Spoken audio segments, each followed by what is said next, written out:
নির্মল Ghosh arrest হয়েছে, দীর্ঘদিনের আপনাদের দাবি ছিল। আপনারা সবাই জানেন সমস্ত পাপের মূলে উনি ছিলেন, সেজন্য ইনকোয়ারি চলছে। যেহেতু নতুন করে আবার যা যা নাম আসবে, যারা যুক্ত ছিলেন সবাই আসবেন। আজিগড় থেকে শুরু করে পানিহাটি শ্মশান গোটা সময়টাই ছিলেন নির্মল ঘোষ। আর শুরু থেকেই সেদিন তার ভূমিকা কি ছিল তা নিয়ে প্রশ্ন তুলেছেন অভয়ের পরিবার। তারা যেটা বারবার অভিযোগ করেছিলেন যে কেন অভয়ের মৃতদেহ দ্রুত দাহ করা হয়েছিল, কেন নিহতের পরিবারের সই ছাড়াই দাহ করা হয়েছিল মৃতদেহ, এই প্রশ্ন তারা বারবার তুলেছিলেন। এবং শুরু থেকেই তাদের অভিযোগ ছিল এই নির্মল ঘোষের বিরুদ্ধে। গোটা ঘটনার পিছনে নির্মল ঘোষ তিনি ব্লুপ্রিন্ট তৈরি করেছিলেন বলে অভয় পরিবার অভিযোগ করে। আর এরপর গত 9 তারিখ মুখ্যমন্ত্রী ঘটনায় নতুন করে নির্দেশ দেন এবং তারপরে এফআইআর দায়ের হয়। আর এবার গ্রেফতার করা হলো নির্মল ঘোষকে। সবিনল পাল আমাদের সঙ্গে রয়েছেন। সবিনল, অর্থাৎ গত 9 তারিখ মুখ্যমন্ত্রী নতুন করে তদন্তের নির্দেশ দেন, এফআইআর রুজু হয়, কিন্তু তারপর থেকে নির্মল ঘোষের কিন্তু আর কোনো রকম খোঁজ পাওয়া যাচ্ছিল না। এই কদিন তাহলে তিনি কোথায় ছিলেন? ওড়িশাতেই কি তিনি পালিয়ে গিয়েছিলেন? কি জানা যাচ্ছে এখনো পর্যন্ত? দেখো অমৃতা, এখনো পর্যন্ত পুলিশের শীর্ষ স্তর থেকে কোনো নির্দিষ্ট করে কিছু বলা হয়নি যে কোথা থেকে নির্মল ঘোষকে গ্রেপ্তার করা হয়েছে। সূত্র মারফত জানা যাচ্ছে যে ওড়িশার বালাসোর থেকে তাকে গ্রেপ্তার করা হয়েছে এবং আগামীকাল তাকে ব্যারাকপুর মহকুমা আদালতে পেশ করা হবে। এই নির্মল ঘোষ রাজ্যে পালাবদলের পর থেকেই এলাকায় থাকছিলেন না এবং গত 1 মাস ধরে প্রায় বাড়ি ছাড়া, এবং শুধু একবারই তাকে কলকাতায় একটি ঋতব্রতপন্থী তৃণমূলের বৈঠকে দেখা গেছিল এবং সেই নিয়ে বিস্তর বিতর্ক হয়েছিল। তারপর থেকে তার কোনো হদিশ পাওয়া যাচ্ছিল না এবং খড়দা থানার পুলিশ তাকে হন্যে খুঁজছিল। শুধু পানিহাটির অভয়ের বাবা মায়ের অভিযোগের ভিত্তি নয়, তার বিরুদ্ধে গুরুতর একাধিক অভিযোগ রয়েছে। তার মধ্যে অন্যতম অভিযোগ হচ্ছে যে গাড়ির চালক তিনি লটারি 1 কোটি টাকার টিকিট জিতেছেন এবং তাকে আগ্নেয়াস্ত্র দেখিয়ে পানিহাটির তৎকালীন তৃণমূল নেতা নির্মল ঘোষ তাকে মারধর করে তার 1 কোটি টাকার লটারির টিকিট পর্যন্ত কেড়ে নিয়েছিলেন। এবং বারবার রাজ্যে পালাবদলের পর আরো সুর চড়িয়েছিলেন অভয়ের বাবা মা যে নির্মল ঘোষকে গ্রেপ্তার করতে হবে, যে আর্জি করে যে চিকিৎসককে যে হত্যাকাণ্ড, সেই হত্যাকাণ্ডের পর নির্মল ঘোষ তড়িঘড়ি পৌঁছে গেছিলেন আরজিকর মেডিকেল কলেজ হাসপাতালে। অধ্যক্ষের সঙ্গে তড়িঘড়ি বৈঠক, দ্রুত ময়নাতদন্ত সম্পন্ন করে সেটাকে পানিহাটি শ্মশানে দ্রুত সংস্কার করেছিলেন এবং সেই গুরুতর অভিযোগের ভিত্তিতেই তাকে গ্রেপ্তার করা হয়েছে, এমনটাই জানা যাচ্ছে। নির্মল ঘোষ অবশেষে তাকে গ্রেফতার করেছে পুলিশ। একেবারে ওড়িশা থেকে তাকে গ্রেফতার করা হয়েছে 9 তারিখে। আপনারা জানেন যে 2024 সালের 9 আগস্ট যখন অভয়াকে ধর্ষণ এবং খুনের ঘটনা ঘটে, কার্যত দেহ ছিনতাইয়ের পর্যন্ত অভিযোগ তুলেছিলেন অভয়ার মা বাবা। আমি একেবারে রয়েছি নির্মল ঘোষের বাড়ির সামনে, তার মেয়ে আমাদের সঙ্গে রয়েছেন, তার সাথে কথা বলবো। নির্মল ঘোষ এই কদিন এই লিখিত অভিযোগ, মুখ্যমন্ত্রীর নির্দেশ, তারপরে লিখিত অভিযোগ অভয়ের বাবার, এরবার গ্রেপ্তার করা হলো নির্মল ঘোষকে। এই কদিন তাকে পাওয়া যাচ্ছিল না, এই বিষয়টা সামনে আসে। তিনি কোথায় ছিলেন? দেখুন, সত্যি কথা বলতে আমরা কেউ জানতাম না উনি কোথায় ছিলেন। বিগত জুন 2 মাস ধরেই উনি বাড়িতে ছিলেন না। ওনার তো অনেক কন্ট্যাক্টস, এবার আমরা তো বলতে 2 মাসে তাকে তো দেখা গিয়েছিল মিটিংয়ে। ওই একদিনই দেখা গিয়েছিল, যেখানে উনি কলকাতায় একদিন গিয়েছিলেন, সেই দিনকে ওনাকে দেখা গিয়েছিল। আমরাও দেখেছিলাম, মিডিয়াতেই আমরা দেখেছি। আমাদের বাড়িতে উনি ছিলেন না, মিডিয়াতে আমরা দেখেছি। এবং ওখান থেকে উনি কোথায় ছিলেন, কোথায় কি করেছেন, আমরা সত্যি কিছু জানি না। সেটা আমাদের কাছে পুলিশ বারংবার এসে জিজ্ঞেস করেছে, বারংবার আমাদের বাড়িতে আমাদের সবাইকে ডেকে নিয়ে গিয়েও বিভিন্ন তদন্ত তারা করেছে। আমরা সত্যি কিছু জানতাম না।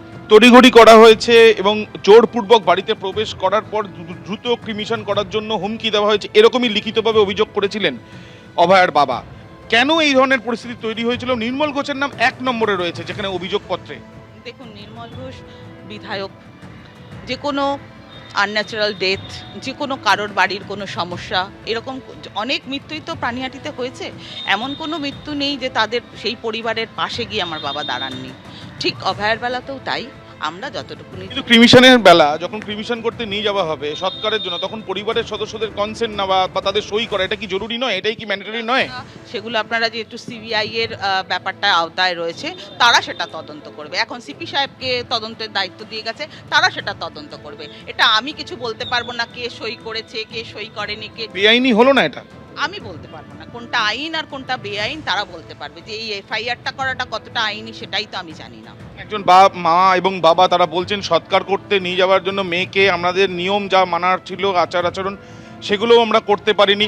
সই তথ্য প্রদানকারী হিসেবে নাম ছিল সঞ্জীব মুখোপাধ্যায়। সঞ্জীব মুখোপাধ্যায়ের নাম ছিল কি, কার নাম ছিল, এসব তো আমাদের জানার কথা না। যারা বললাম, আমি একবারই তো বলে দিলাম, তাদেরকে সইও করতে দেওয়া হয়নি অভয়ের মা বাবা। বলতে পারবো না, এইসব কোনো ব্যাপার সেখানে কি হয়েছিল আমরা তো উপস্থিত ছিলাম না, বাইরে থেকে আপনাদের কাছ থেকে কিছুটা শুনে এভাবে উত্তর দেওয়া আমাদের পুলিশ এসে যখন পুলিশ আপনাদের বলেনি? না, আমাদের অভয়ার ব্যাপার নিয়ে কোনো তদন্তই আমাদের কোনো কথা জিজ্ঞেস করা হয়নি আজ পর্যন্ত, কোনো কথা পরিবারকে কোনো জিজ্ঞেস করা হয়নি।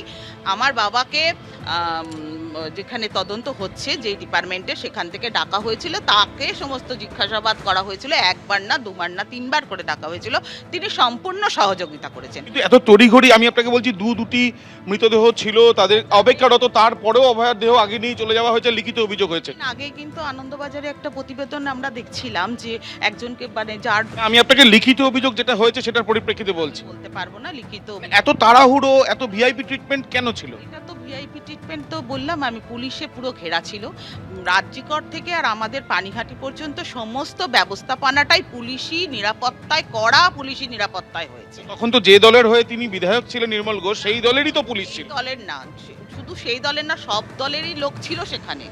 পুলিশের কথা বললেন, পুলিশটা কোন দলের ছিল তখন? পুলিশের দল আমি জানি না, আমি শুধু ক্ষমতায় কোন সরকার ছিল আমি ওটাই। সেটা আমি বলছি না, আমি বলছি সমস্তটাই পুলিশের তত্ত্বাবধানে হয়েছিল। আপনার যদি এর থেকে কিছু বেশি জানার হয় আপনি তাদের থেকে জানতে পারবেন, আমরা সত্যি এর থেকে বেশি কিছু এই যে গ্রেপ্তারি, এই পরিপ্রেক্ষিতে কি বলবেন আপনারা?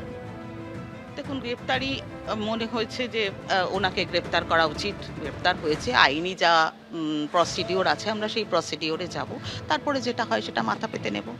মুখ্যমন্ত্রী বলেছেন যে তিনি সম্পূর্ণ কমিটেড এবং তার যা এখতিয়ার রয়েছে সেই অনুযায়ী তিনি কমিটেড, এবং এই অভয়াকাণ্ডের যাতে বিচার হয় সেই জন্য মানুষ তাদের পাশে থেকেছেন বলে তিনি সিপিকে নির্দেশ দিয়েছেন, আমরা দেখলাম।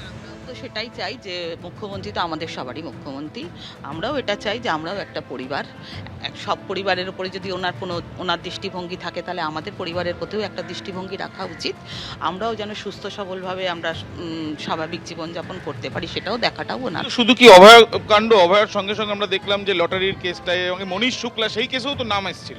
না, আমি এরকম কিছু শুনিনি, সেটা আপনারাই তো বলেন, আপনারাই মিডিয়া, আপনারাই কি বলেন, আমি সেটা সব জানি না, আমাদের কাছে এরকম কোনো খবর নেই। তবে যেগুলো কেস আছে সেগুলো আপনারা দেখে নেবেন, জানতেই তো পারেন কি কি কেস আছে, দেখে নেবেন। আমরা আইনি ব্যবস্থাপনা যা আছে, আমরা আইনি যা প্রসিডিউর আছে সেটাই আমরা। আপনার নাম? আমার নাম ছন্দা। আমরা কথা বলছিলাম নির্মল ঘোষের মেয়ের সঙ্গে, এবং তিনি যেটা জানাচ্ছেন যে আইনি প্রক্রিয়ার মধ্যেই তারা যাবেন, এবং যে ঘটনা ঘটেছে সেই ঘটনায় সেখানে পুলিশ উপস্থিত ছিল এমনটাই তাদের বক্তব্য। যদিও অভয়ার বাবার লিখিত অভিযোগের ভিত্তিতে যে মামলা হয়েছে সেই মামলায় গ্রেপ্তার হলেন প্রাক্তন বিধায়ক নির্মল ঘোষ। বাবা আমাদের সাথে কোনো কন্ট্যাক্ট করেননি। তিনি কোথায় গেছিলেন, মানে বাড়ি থেকে বেরিয়ে গেছেন যেদিন, অনেক দিন আগেই, বহুদিন ধরেই উনি বাড়িতে নেই, কিন্তু কোথায় গেছিলেন সেটা আমাদেরকে জানানো হয়নি। উনি কি একাই গেছিলেন? উনি একাই গেছেন, বাড়িতে সবাই বাড়ির লোকরা আমরা রয়েছি। উড়িষ্যা থেকে তাকে গ্রেপ্তার করে নিয়ে আসছে পুলিশ জানা যাচ্ছে। আমরাও আপনাদের মাধ্যমেই জেনেছি, মানে বললাম তো ওনার সাথে আমাদের কোনো রকম কন্ট্যাক্টই হয়নি যে আমরা আপনাকে বলতে পারবো কিছু। পুলিশের কাজ করবেন, প্রশাসনের মতন এগোচ্ছে, মুখ্যমন্ত্রীর উপর ভরসা রাখছি আমরাও, যে ওনার বয়স হয়েছে, উনি অসুস্থ একজন মানুষ, এবার উনিও সমস্তটাই খতিয়ে দেখবে, আশা করি পুলিশও খতিয়ে দেখবে। মুখ্যমন্ত্রী স্পষ্টত আমরা দেখেছিলাম, তিনি বলেছেন যে তিনি সম্পূর্ণ কমিটেড এবং অভয়ার বিচারের জন্য মানুষ তাদের পাশে থেকেছিল, এবং তিনি পাশে, আমরাও তো কখনো বলিনি যে পাশে নেই, বা বাবাও তো কখনো বলেননি যে পাশে নেই, যতবার তাকে ডাকা হয়েছে, যেখানে ডাকা হয়েছে উনি সবসময় প্রেজেন্ট থেকেছেন। এবার এখনও উনি কোঅপারেট করবেন আশা করি। এবার উনি অসুস্থ একজন লোক, তো বয়সও অনেকটা ওনার 80, তো আমরাও ভরসা রাখছি, প্রশাসনের উপর ভরসা আমাদের রাখতেই হবে। সেদিনকে কি হয়েছিল? তাড়াহুড়োর অভিযোগ তোলা হচ্ছে পরিবারের তরফ থেকে বারবার। এক্স্যাক্টলি ওই যে বললাম, আমরা প্রেজেন্ট ছিলাম না, বলতে পারবো না সেদিন এক্স্যাক্ট মানে কী হয়েছিল। বাবার সাথে তো ভাবে কখনো ক্লিয়ারলি কথা বলা হয়নি যে কী হয়েছিল বলো। বাবা নিজে থেকেই কি আপনার, মানে নির্মল বাবু কি নিজে থেকেই গিয়েছিলেন নাকি না তাকে কেউ যেতে বলেছিল, কোনো ফোন এসেছিল এরকম কিছু? তাকে তো আমরা কোয়ারি করতে পারি না।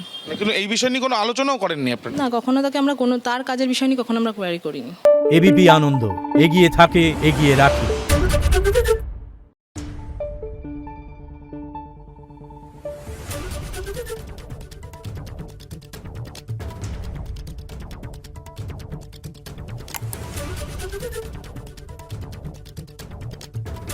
Thank you.